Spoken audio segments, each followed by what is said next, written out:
Yeah, that's better. Grandbear, will you tell me a story? Oh, sure. I like to tell stories about my cousin's ranch way up north of Montana and the animals around there that celebrate on solstice. For example, the deer tell stories 8 nights in a row. And one of the stories that they tell is about their cousins, the little reindeer that live way up north in the cold and the dark. And they live with this guy who's compulsive about making toys. He's vertically challenged, a little overweight, nicely bald, has a neat little beard, and always wears a forest green suit. No, it was red. It was red. That's the wrong story. That was last year. Oh, sorry. But as long as I have the mic, can I come to ask how this little man came to live in such a dark, cold, lonely place? Well, he was retired, and Phoenix was just way too hot. Oh, that makes sense.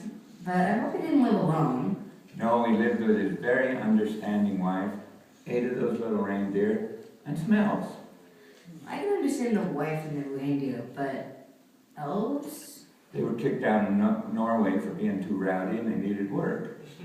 And the little guy hired them to make toys. Oh, I can just see them with their little saws, tiny paintbrushes, little sanding blocks, and their cordless Chinese drills.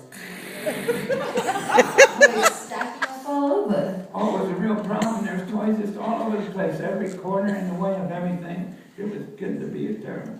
Well, why didn't they just give them away? There must have been plenty of little kids who would love to have them. That would have been a great way to celebrate the solstice. Well, they had the same idea, but the problem was distribution. But then the little man, he wanted to try to deliver them in his old beat-up sleigh that the reindeer pulled. Now the reindeer and the elves thought he was crazy, but they loved him so much they went ahead.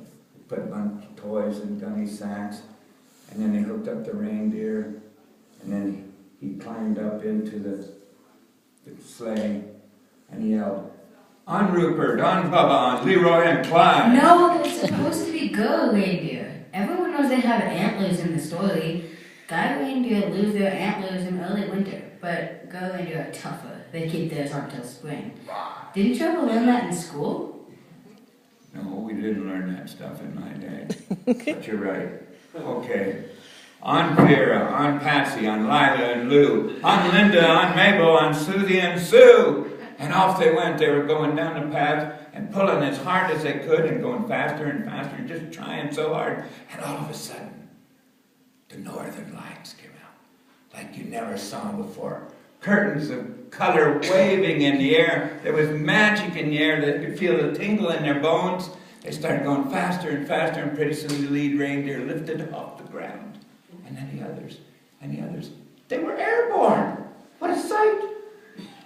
Ooh, I can picture it now. This funny little outfit inching across the sky, silhouetted by the full moon, scaring the bejeebers out of little kid that stayed up too late. But didn't they have to make a lot of trips? Yeah, they did. Had to make a lot of trips. They didn't get here till December 25th. But then they went home, tired, hungry. They had finished. Did they have cookies, cakes, and brownies? Of course. Did they have fruitcake and plum pudding? Yeah. Did they snore by the fire? Well, they took a little nap anyway. Did they eventually start making toys again? He was still just as compulsive as ever, and yeah, they made a lot more toys. Well, this is all as nutty as their fruitcake. But I like it. What other stories did the deer at the ranch tell? Well, the terrible. Wait. Don't tell me.